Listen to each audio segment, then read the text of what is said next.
Ang pag-uusapan po natin ngayon ay yung terorismo at saka yung pangyayari ngayon. Halimbawa, nag-Senate hearing po tayo sa Senado kahapon at maliwanag po yung participation ng left, no, ng leftist organizations na hanggang ngayon sinasabi nila na hindi sila kasangkot dito sa terorismo, hindi sila kasangkot sa CCP, NPA, NDF. Gayunpaman sila po ay sumusuporta doon sa mga ginagawa ng mga grupong ito. Mag-share po muna tayo. Ako po si Trixie Cruz-Angeles.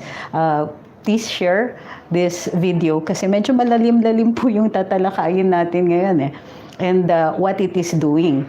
So, ang kailangan natin i-examine kung ano ang pangyayari ngayon at alamin natin kung ano yung strategiya ng kalaban. Because let's face it, may strategiya, may kalaban.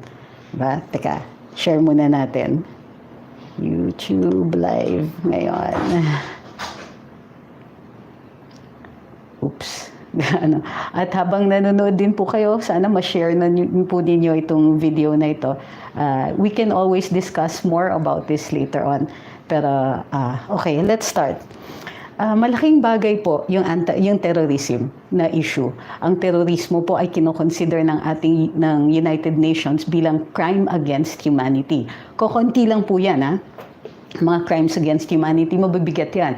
Halimbawa, genocide, piracy, terrorism. Konti lang talaga. Anong ibig sabihin ng crimes against humanity? Ibig sabihin, kapag ikaw ay kriminal, crime against humanity yung ginawa mo, terorismo, piracy, genocide, kahit saang bansa, basta na member ng United Nations, maaari kayong i-arestuhin. Because it is not just a crime against a single nation, it is a crime against the peoples of the world, all of us. Lahat tayo dapat concerned sa terorismo kasi to whom it may concern ang mga acts na ganito. Ngayon, ang CPP, NPA, NDF, in particular, the New People's Army, ay nakarakterize na at naideklara na locally bilang terrorist group. Not under the anti-terrorism law, the new one, but the President has issued an executive order recognizing this. At itong order na po ay sinumite sa Regional Trial Court for hearing for prescription under the Human Security Act. So hindi natin alam kung ano yung movement kasalukuyan dito sa sa prescription ng New People's Army. Gayunpaman, itong pagsusumite ng pag-execute ay paggawa na pag-legislate nitong anti-terrorism law ay alinsunod dun sa rekomendasyon ng United Nations. Okay? Ang United Nations is so concerned about the rise of terrorism kasi, among other things, may COVID. Paano na connecting COVID? Ang mga terorista daw po ay ini-exploit nila yung sitwasyon ngayon. They're exploiting the situation of COVID at may mga plano to attack. At maaari nilang gamitin itong pagkakataon habang aligaga tayo dito sa COVID para manamantala, halimbawa, ang New People's Army. On at least 2 occasions, they attacked. First, DSWD, people na nagbibigay ng ayuda. And second, during the disaster, na namantala sila, they were attacking military forces that were going to deliver relief goods.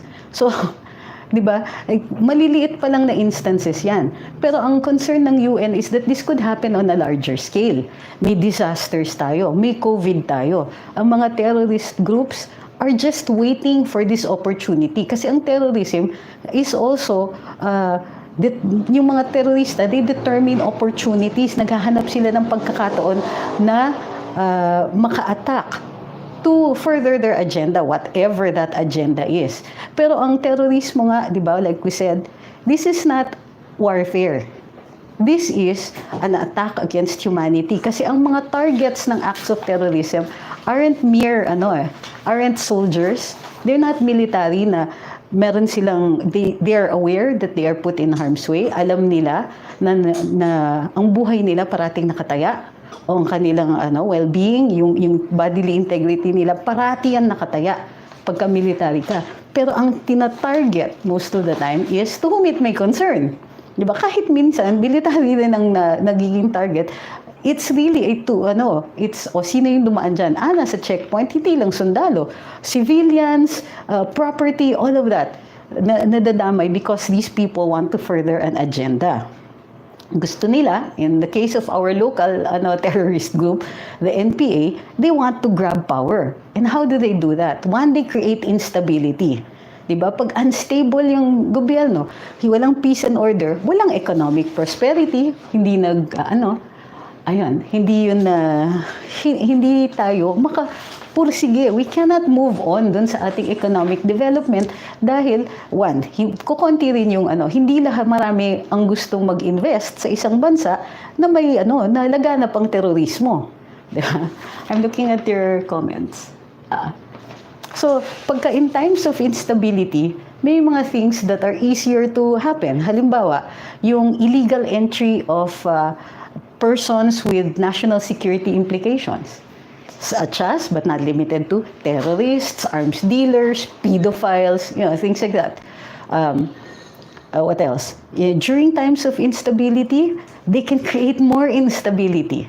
So, tingnan natin ang ginagawa nila.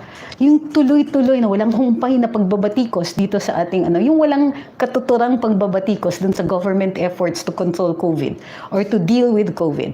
May mga legit na criticism, and we will deal with that later.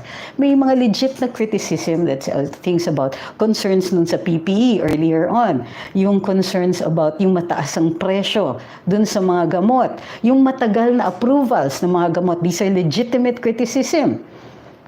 Yung mga whether or not magla-lockdown tayo, again, valid points for discussion yan. Pero yung walang humpay at walang katuturan na pagrereklamo, i.e. yung mga parating sinasabi ni Vice President Lenny, but that's just an example, yung hindi na siya, it's not intended to correct anything. Hindi, walang intention yan na, di ba, yun yung ginagawa natin di ba, bilang miyembro ng media or mga nasa social media, when we criticize government, ang intention natin is to make things better. Diba?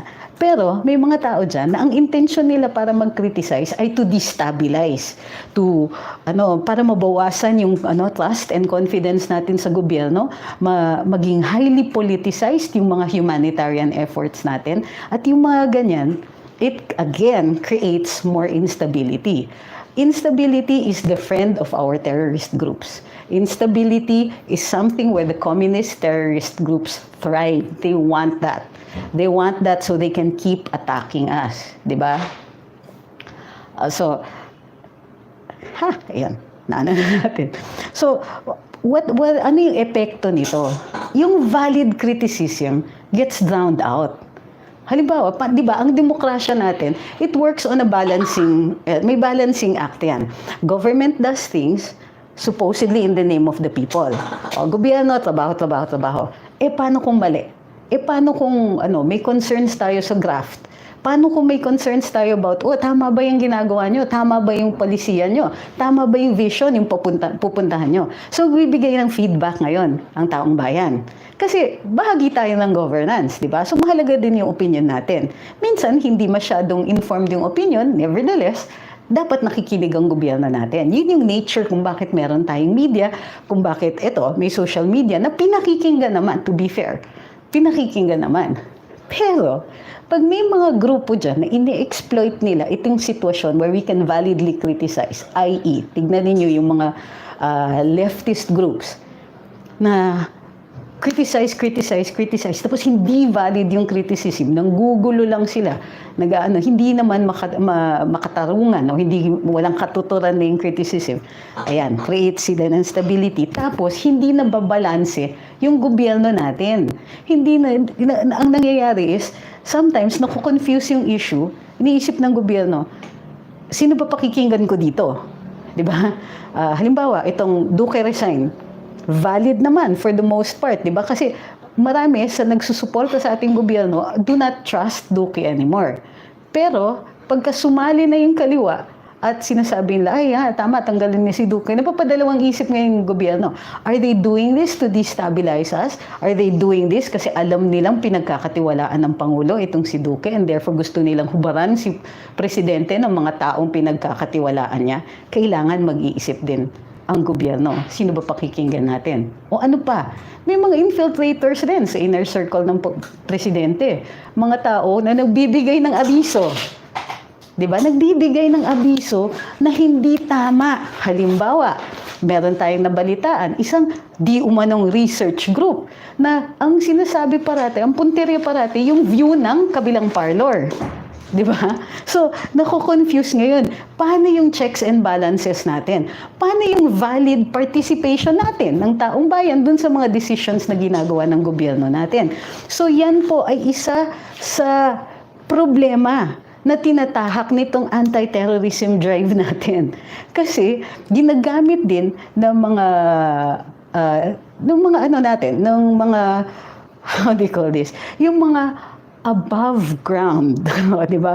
Mga legitimate, so-called legitimate fronts ng communist terrorist groups is to push yung criticism to the point that governments gets pressured pero hindi nila alam that they're being forced to do something to follow yung agenda ng mga komunista. Ito pa yung isa pang problema. Ito yung isa. Sabi ng United Nations, on the rise nga, itong, because of COVID, on the rise din yung very extremist views. Kasi yun ang ine-exploit ng mga terorista. Maglalabas sila ng very destabilizing but very extreme views. Tignan niyo yung nangyayari sa US. Yung extreme on the left, ano ba ito? Yung mga masyadong mataas at impractical na pagtutulak ng human rights, mga ganyan. On the extreme right, yung tinatawag nilang bordering on hate speech. Okay? Even that term hate speech is a liberalist invention, ha? But not invalid, not completely invalid. So ano nangyayari? Ano ba ang hate speech? May tinatarget ka na particular group. Ino-oppress mo through your hate. Di ba? Ginagawa mong, how do you call this? Umaabot na tayo dun sa point na hindi na natin nire-respeto ang due process, ang ating saligang batas. Binabaliwala na natin yung rights dahil galit na tayo. We were pushed to the point na sobrang galit natin na hindi natin nakikita na papunta tayo to the right and already bordering on hate. Why is this dangerous for the country? Because it can isolate us from the international community. It makes very little difference yung pagka nagko-conduct tayo ng hate speech might also be characterized as a gateway towards terrorism. So ngayon, nagugulo na. Sino ba ang villains dito? At sino yung nagtutulak na tayo yung nagko-conduct ng hate speech? Tayo yung nagre-red tag. Nakuha nyo na yung nangyayari dito? Yung ating mga kalaban paints us as the enemy. Yung mga kalaban natin, tinatawag tayo na oppressors. Tinatawag tayo na nagko-conduct tayo ng hate speech. And therefore, we're no different from terrorists. Diba? And that is a destabilizing move. Diba? Because in a democracy, the majority rules. Pero sasabihin nila, itong majority na ito, mga criminal silang lahat, kami lang ang tama. We're the only voice of sanity and civilization dito sa mundo. O lalo na dito sa mundong iniikutan natin dito sa Pilipinas. And therefore, international community, huwag kayong makikinig dun sa majority sa Pilipinas. Huwag kayong makikinig dyan kay Duterte. He was voted by a majority of people who have been whipped into a frenzy and are conducting hate speech. State-sponsored terrorism. Andiyan na tayo dun sa point na we're asking, we want people to be shot down in the streets. That's their narrative. Yan ang gusto nilang magmukha tayong ganun. Gusto nila ipalabas na, oy, itong mga followers ni Duterte, mga pasista yan. Mga walang pakialam sa human rights, willing silang pumatay. Kahit na yung sinasabi nila, bakit gusto nilang patayin yung mga katulad natin na pinaglalaban lang natin ang human rights? Di ba? But what's going on here? Suddenly, tayo na nasa majority, na nasa mayorya, na naghahanap lang ng peace and order, naghahanap lang tayo ng stability, tayo pa yung masama. At kahit na tayo yung mayorya at nakaboto tayo, legitimately voted a president, yung lahat ng mga yan, baliwala yan kasi these people are pseudo-terrorists. Suddenly tayo na. Di ba? Suddenly tayo na. At that's what's happening. Look at what Maria Ressa is trying to do. Di ba? Parating, oh my God, fake news. Oh my God, I'm being threatened. I'm being threatened with bodily harm. Oh my God, all of these followers of Duterte, they're trolls. Di ba? But, and then we're the bad guys. We're the bad guys because we support President Duterte because we want peace and order. We want an end to corruption. Diba? We want, tapos imbento pa sila, fake news. Sasabihin ni Maria Ressa, oh my God, Duterte is sponsoring fake news. Yeah. So she's sponsoring fake news so the people will hate me. So bibigyan ngayon ng award si Maria Ressa kasi hero siya. Hero siya dahil kinikriticize natin siya. Well, I always tell everybody that I know, mag-ingat din tayo sa speech kasi ginagamit yan ng mga kalaban natin. Pag sinasabi natin, pag nakikita ako ng mga komento, dapat patayin na si so and so. Let's not do that. That's playing into their game. They want us to look like murderers and fascists and that we don't care about human rights. We do. Kaya nga galit tayo sa komunista. Kaya nga galit tayo sa mga katulad nila dahil pumapatay sila sa mga tao na walang pakundangan sa karapatan. Pero for some reason, ang sinasabi ng kabilang parlor, si Duterte pa yung pasista. Siya pa yung berdugo. Siya pa yung ngayon, sa kagustuhan natin ng peace and order, sa kagustuhan natin mawala ang droga, mawala ang terorismo, ay, tayo pa masama. So let's not play into that game. Pero, ang nangyayari ngayon, dahil ganyan nga yung narrative, it's Pinoy against Pinoy. Diba? But it only looks like it's Pinoy against Pinoy. 91% tayo, huwag nating kakalimutan yan. Diba? 91% tayo. We're not divided. It's not Filipinos against Filipinos. It's peace-loving Filipinos who are against things like drugs, rampant criminality, terrorism. Galit tayo dyan. But let's look into drugs. Anong nangyayari? Bakit alagaan na pang droga? It isn't just the locals. Of course, they're politicians. May mga tinatawag na narco-politics. But beyond that, saan nanggagaling ang droga? Ini-import natin yung mga materials niyan. Okay? We have drug mules, drug couriers. Issue yan para sa atin, kailangan ina-address natin yan. Pero anong ginagawa ng kabila? Oh, the drug war is really just state-sponsored killings. Diba? Extrajudicial killings. Parang naririnig ko tuloy yung boses ni Maria Ressa sa kakagaya ko sa kanya. So, anyway, ano pa? Itong NTF-ELCAC going after a communist insurgency that has been in this country for 52 years. Lalaban tayo, galit tayo sa mga terorista, galit tayo sa nagre-recruit ng mga anak natin, galit tayo dun sa bumabaril sa mga sundalo natin. Pero anong characterization nila? Red tagging. Diba? Tayo pa ngayon yung masama. And haven't you noticed? Defensive tayo. Diba? Tingnan nyo sa Senado, defensive tayo. Kailangan pang ilabas ng NTF-ELCAC yung kanilang ebidensya. Bakit? Red tagging ba ito? Kung ayaw nga namin sa komunista, bakit ba? Diba? Kung ayaw nga namin dun sa mga grupo na at wag nila kaming pinagluloko. Ang dami ng witnesses, lumabas na. Huwag nyo na kaming lokohin. Kasi magtatayo kayo ng organization. Kunwari, community organizing kami. Di ba? Tumutulong kami dito sa urban poor. Pero anong ginagawa nila? Ini-infiltrate nila itong mga grupong to, mga taong hindi masaya sa buhay nila, mga taong, di ba, mga people who are impoverished, people who are disenchanted, hahanapin nila yan. People who are looking for a cause, yung mga estudyante natin, mga bata na naghahanap ng bigger things, something bigger than themselves, a cause. Hanapin nila yung mga yan. Gagamitin nila, re-recruit nila. Pero wag nilang sasabihin sa akin na tumitigil lang yan sa activism kasi tumatawid yung ibang mga bata at tumatawid into terrorism. So, parang gateway drug tuloy yung activism nila. But there are good kinds of activism. Ang nangyayari lang ginawa nating bad word yung activist kasi nga tumatawid from activism into terrorism. Diba? Sa atin, sa karamihan sa atin, nag-shortcut tayo. Aktivista yan, entonces komunista, entonces terorista.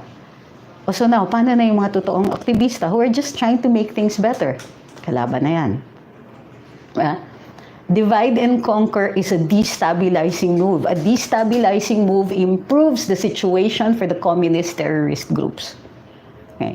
It is a major concern for national security. But where should we be looking also? Sino bang kalaban? Let's not forget, foreign terrorists who export their brand of terrorism dito sa Pilipinas. A few years ago, naging concern dito sa immigrations, yung infiltration ng mga supposedly religious leaders na nag-export ng very violent and very extremist form of their religion dito sa Pilipinas. At may adherents, nakakapag-convert sila. Dapat pinigil na yan ng immigrations natin. But no, hindi nangyari yan. Why? Because hindi natin ma-address ang corruption sa immigrations. Hindi natin ma-address yung corruption dun sa ibang mga ahensya. So, hindi ini-improve yung ahensya. Entonces, wala tayong yung gateway natin, it's wide open.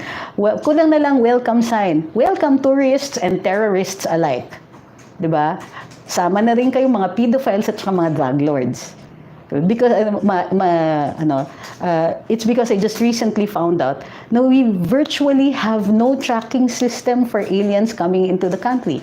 We have to take their word for it na pag nag-apply sila ng visa to get into the country ay hindi sila terorista. Tama, sasabihin nga ng terorista na terorista sila, di ba? Why are we relying so much on what they claim? Di ba? So here is the let's recap how this went on. Terrorist groups create destabilization. Terrorist groups thrive in an unstable society. And to do that, they will push the limits of freedom. There is a right to speech. There is a right for us to criticize. And in fact, it is necessary for civic-minded citizens who care about our country to tell the government when it's making a mistake. Diba? Valid yan. Valid ang criticism. What they do is they exploit this freedom by pushing the envelope. Lalabas nila and they will popularize unreasonable criticism. Unreasonable and extremist viewpoints. Even if they set themselves up as the bad guy. Okay, NPA kami. Totoo, kumapatay kami. Ganyan. Totoo, ginagawa namin dito. But we're fighting for a cause. Yay, yay, yay. Tayo naman, oh my gosh, you're terrorists. So we swing to the other side. We have to gun down the terrorists in the street. Sino ngayon yung bad guy? Tayo, because we're indulging in hate speech. When you say that somebody has to be killed without any due process, without anything like that, just to gun them down in the street, sino yung minamarket nila abroad as the bad guy? Listen to what Maria Ressa is saying. Oh my God, Duterte has trolls and they're threatening to kill me and they're threatening to hurt me. They're threatening to do this or that to me. See how they exploit the situation. They exploit the free speech. They exploit the due process requirements. Okay, tawid tayo to red tagging. There's free speech, di ba? And communism is not a crime. So if we call a person a communist or a recruiter for the communist movement, technically, that's not even libel. But no, since it's not libel, let's create a new label and make them look like the bad guys. I know, let's call it red tagging. Nire-red tag nila kami and therefore that's hate speech and therefore itong mga trolls ni Duterte, they're the bad guys. We're the good guys because we're upholding human rights. Sino niloloko ninyo? Human rights ba yung pinapatay ninyo yung mga sundalo natin? Kaloka kayo Human rights ba yung hihikayatin niyo yung mga anak natin para mamundok? This is what's happening.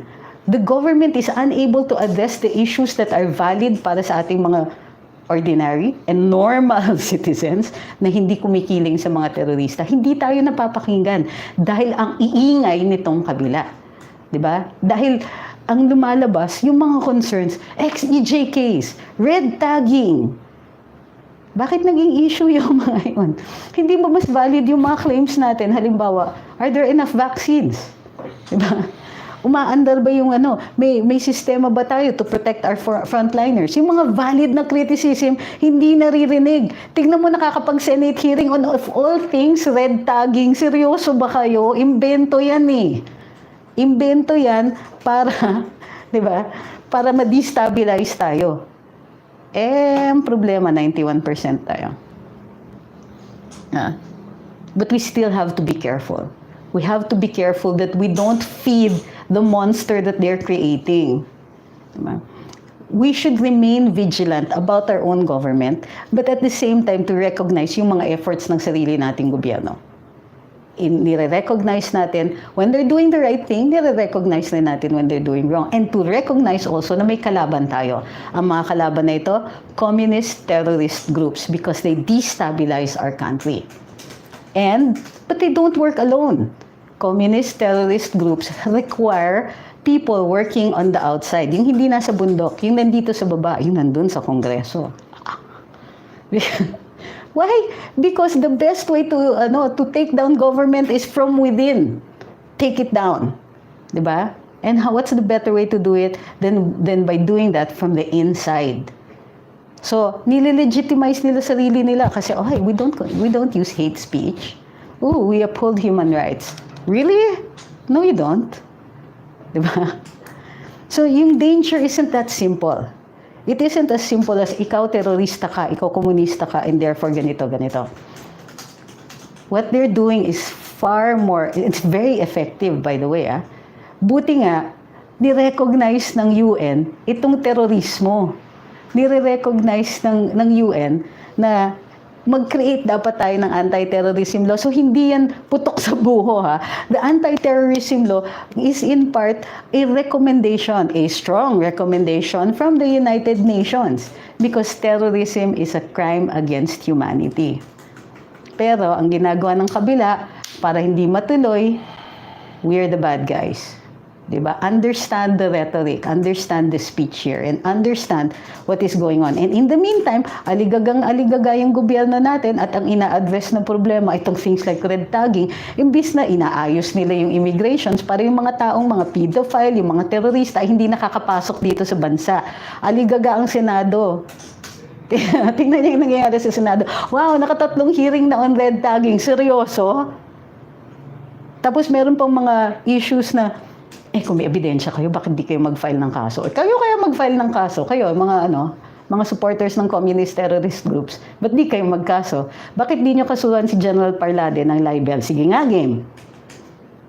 Ang lakas ng loob ninyo kung magsabi na, kung may kayo, may ebidensya kayo, mag-file kayo ng kaso. Bakit? Kailangan bang mag-file ng kaso pag nagpo-propaganda kayo? Nagpo-propaganda kayo, kanan, EJKs, terrorists, hate speech, chuchu. O di sige, sagutin namin kayo.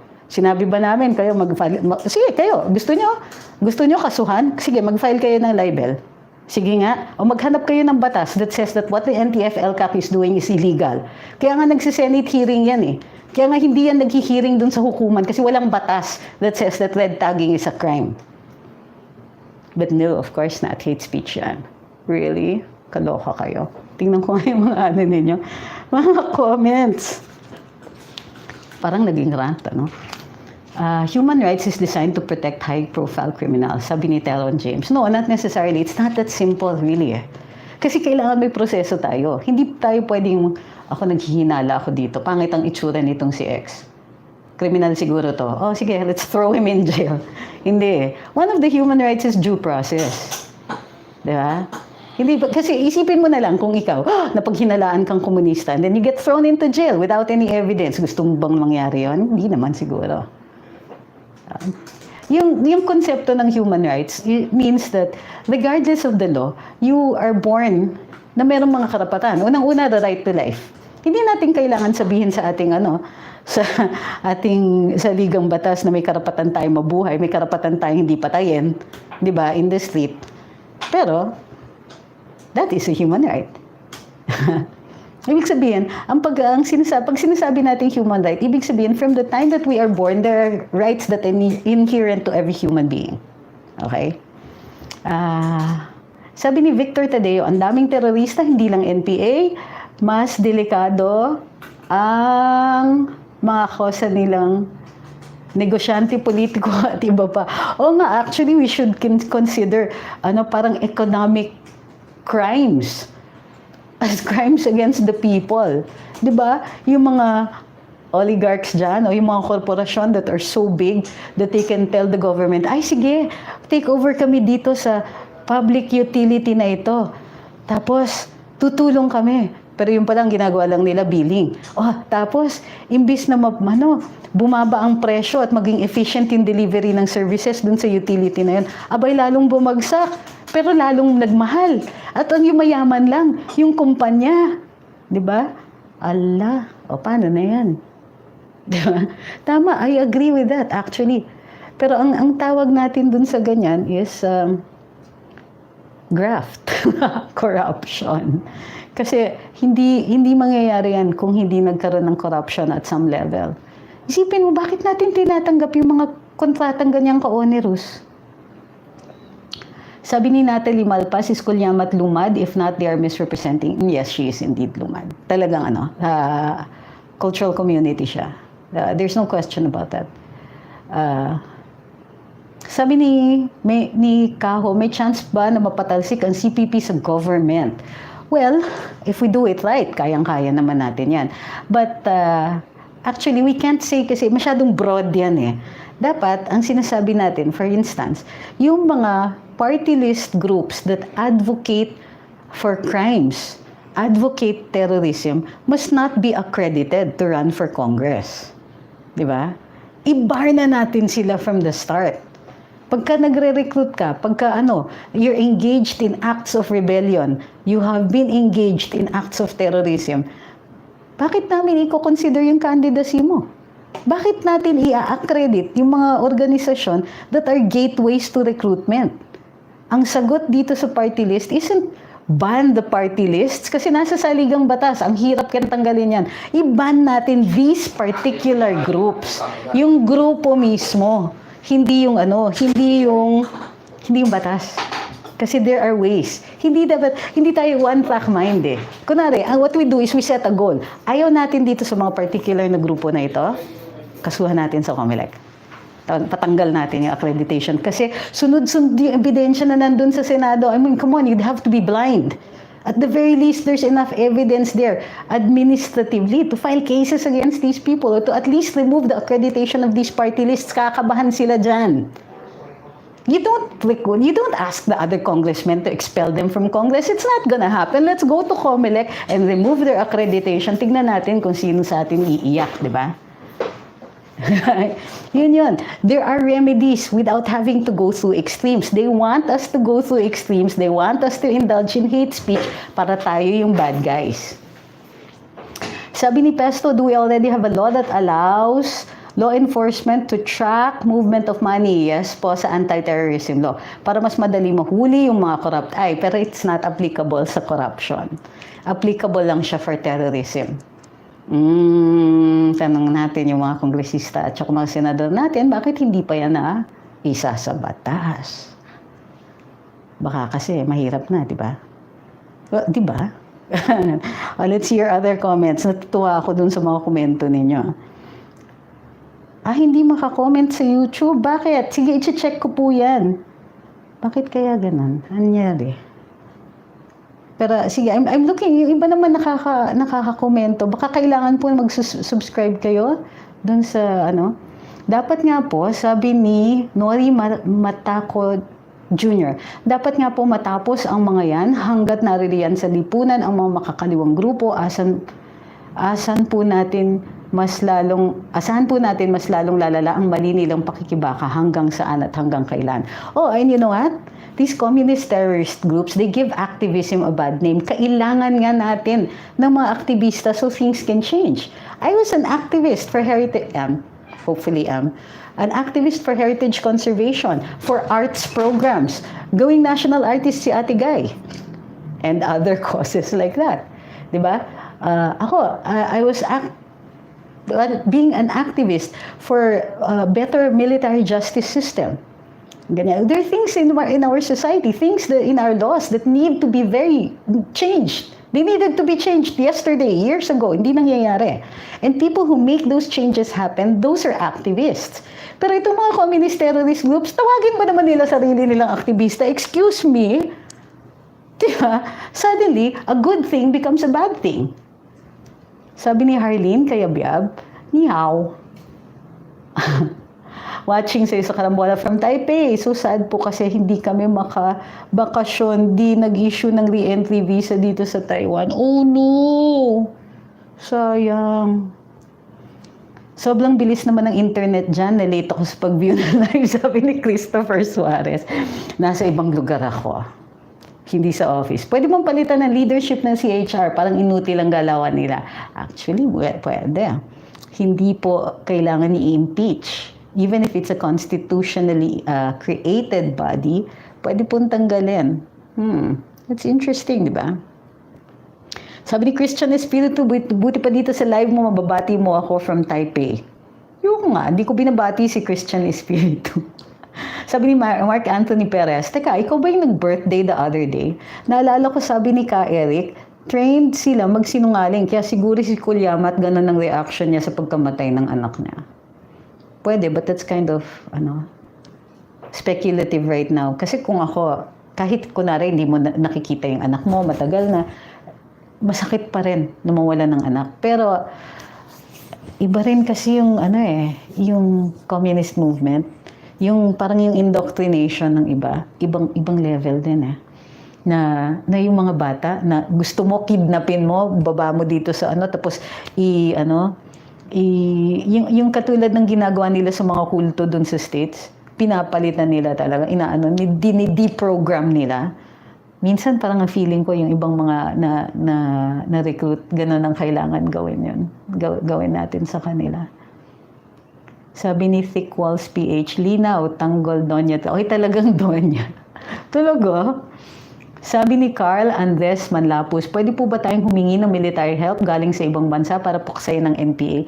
May sovereignty issues yan Kasi pag military assistance na, at tapos o kaya papuntahin mo dito yung military nila, this is sovereign territory. Pagka yung the military kasi represents the sovereignty of a country. So pag nag-ooperate dito yung military ng ibang bansa, sovereignty issue sa atin yan.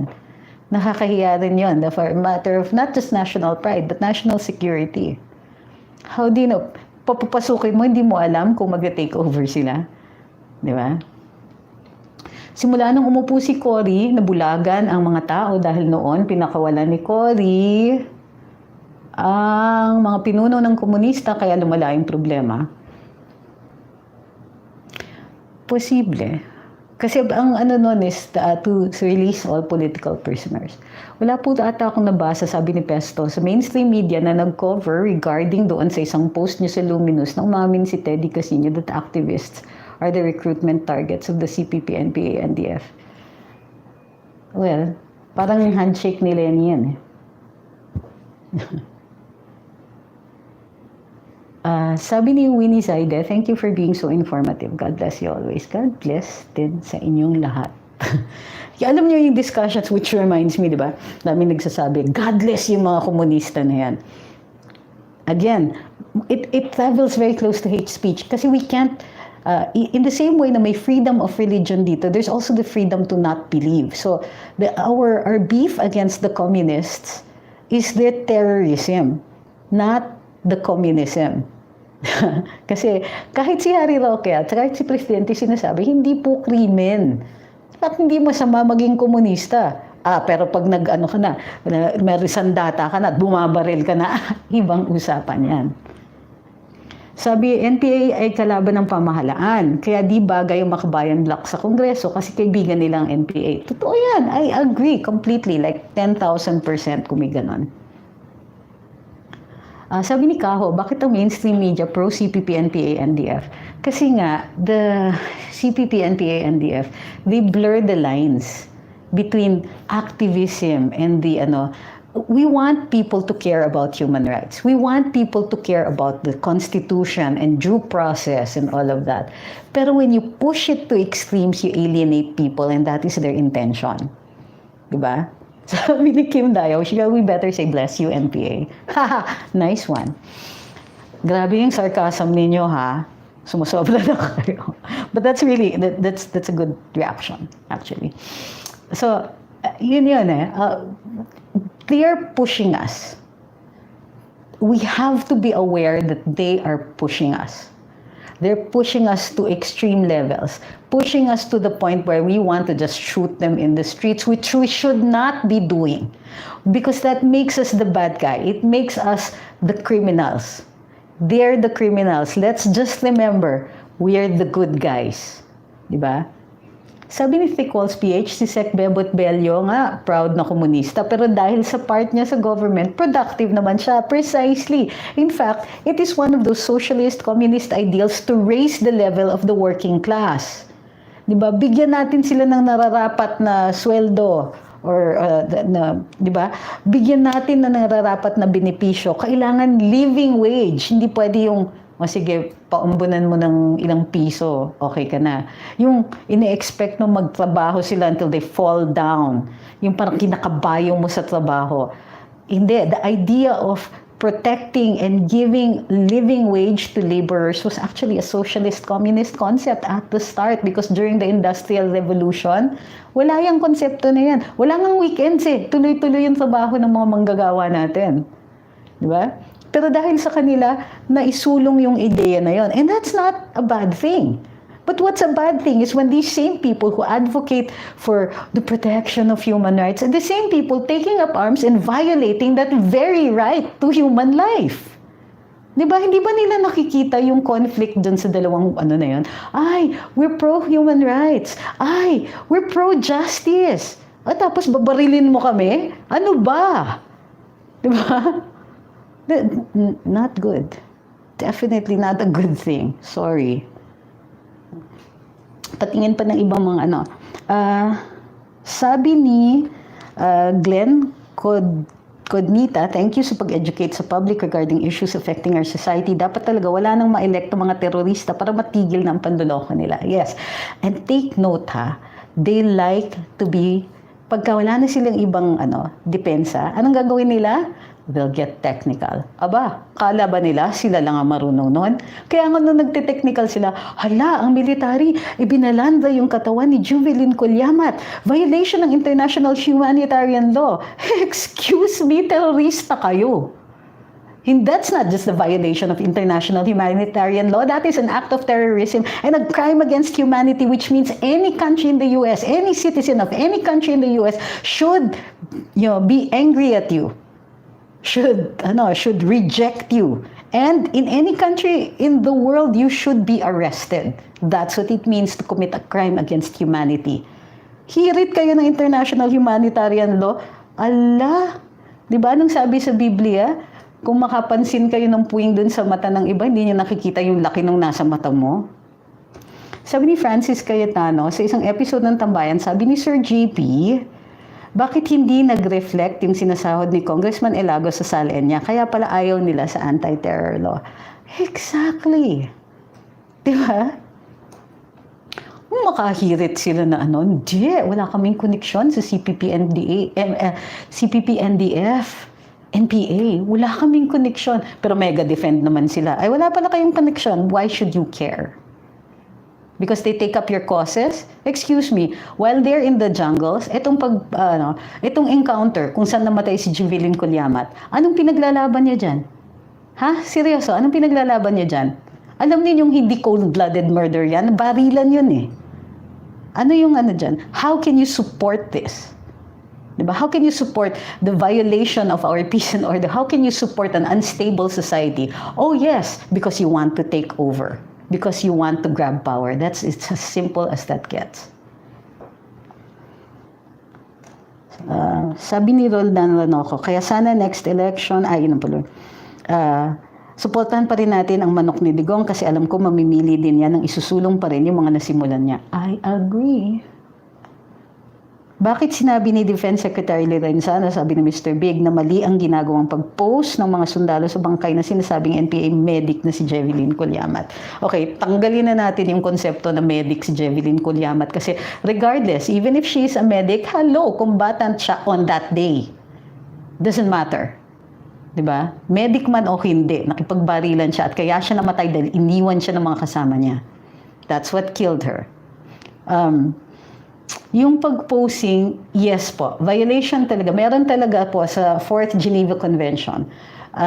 merong portion doon that requires the military to even protect the person after death. Which means hindi mo pwedeng balahurain yung bangkay and all of that. Pero ito yung tanong ko. Di ba? In some countries, naalala niyo si Ceausescu? Nagka-revolusyon sa bansa nila. Anong ginawa? Sa galit ng taong bayan, kinuha silang mag-asawa. Nilagay, isinandal sa pader, tapos pinagbababaril sila. Bakit? Galit na, inabot na sila ng galit ng taong bayan.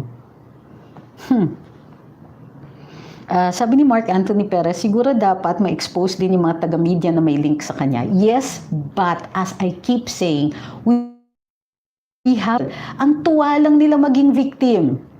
Diba sasabihin nila, oh my gosh, oppression of free speech. Kung may ebidensya kami, oppression pa rin ba yun? O kriminal ka?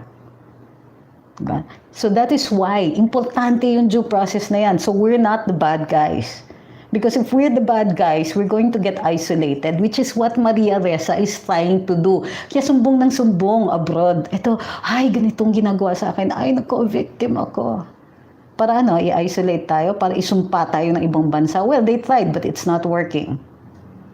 Kasi 91% pa rin tayo, but still. Diba? Ayaw mag-red tag, sabi ni Red October, ng Makabayan Black. Ma-red tag ng Makabayan Black, pero yung namatay na anak ni Kulyamat, bayani daw. Yun na nga yung mga, oh my gosh, bakit ginawa nila yung ganyan sa bangkay ng tao? Pero binalandra naman yung mga namamatay na drug pusher. Oh my gosh, kawawa naman sila. Sino bang nagkakasangkapan dun sa katawan? Diba? Sino? Ginagawa niya yun dun sa mga kriminal Anong ginawa nila kay Kian? Aba, inikot. Ginawang curiosity. Oh, ito, punta na kayo dito. Victim ito, kawawa naman. Ha? Hindi ba pagkakasangkapan ng bangkay yun? Sabi ni Evangeline Acabani, oo nga, wala pa pala silang connection sa CPP, NPA, NDF. Bakit hindi nila ma-denounce? Madali lang yung tanong. Di ba? Ba't nyo dinidefend? Ha? Dinidefend ninyo mga criminal who are committing acts of terrorism against the state? What part of that makes you a good guy? What part of that makes you a defender of human rights? When you applaud the efforts of people who destabilize the country, prevent our economic development, and kidnap our kids. Well, not kidnap, but you get the point, di ba? Not exactly. Ay, no. Okay. Last question. Or comment. Innocent question, sabi ni Wanya Ete. Yung Geneva Convention po na sinasabi nila, applicable din po yun sa medic na terorista. That's the question. Kasi the Geneva Conventions apply to conflicts. Giyera, insurgency, mga ganyan. These are international humanitarian laws that govern conflict situations. Pero hindi po conflict situation ang act of terrorism. Di ba? It doesn't apply, guys. Well, it should not. Kasi nga, crime against humanity itong ginagawa ng CPP-NPA. Di ba? We have to condemn them. Tama ito sabi ni Asel. 1. Let us condemn all legal fronts of the underground. Remember, this is speech, okay? Hindi natin sinasabi na kailangan mag-file ng kaso. Speech lang. We think that you're recruiting into the communist insurgency. Entonces, di ba? Why can't we denounce you? Maraming salamat. Uy, ang haba na masyado nito. Maraming salamat sa pagsali dito sa live natin ngayon. Don't forget to like and share. Mas masaya dito sa YouTube, tuloy-tuloy yung signal. Maraming salamat dun sa mga nag-like na at saka nag-share na. At if you haven't done that, don't forget also to like and follow sa Luminous. Kasi sa ngayon kasi binibuild up natin tong YouTube kasi ang daming issues ngayon sa Facebook. Galit yata sila sa atin. So maraming salamat. Teka, hindi ko pa alam kung paano ko papatayin to. Thank you very much for joining us on live today. We'll see you next time. If I can turn this off. Yun. Ala. Sorry. Ano ba? Ayaw mamatay. Ayan. Okay.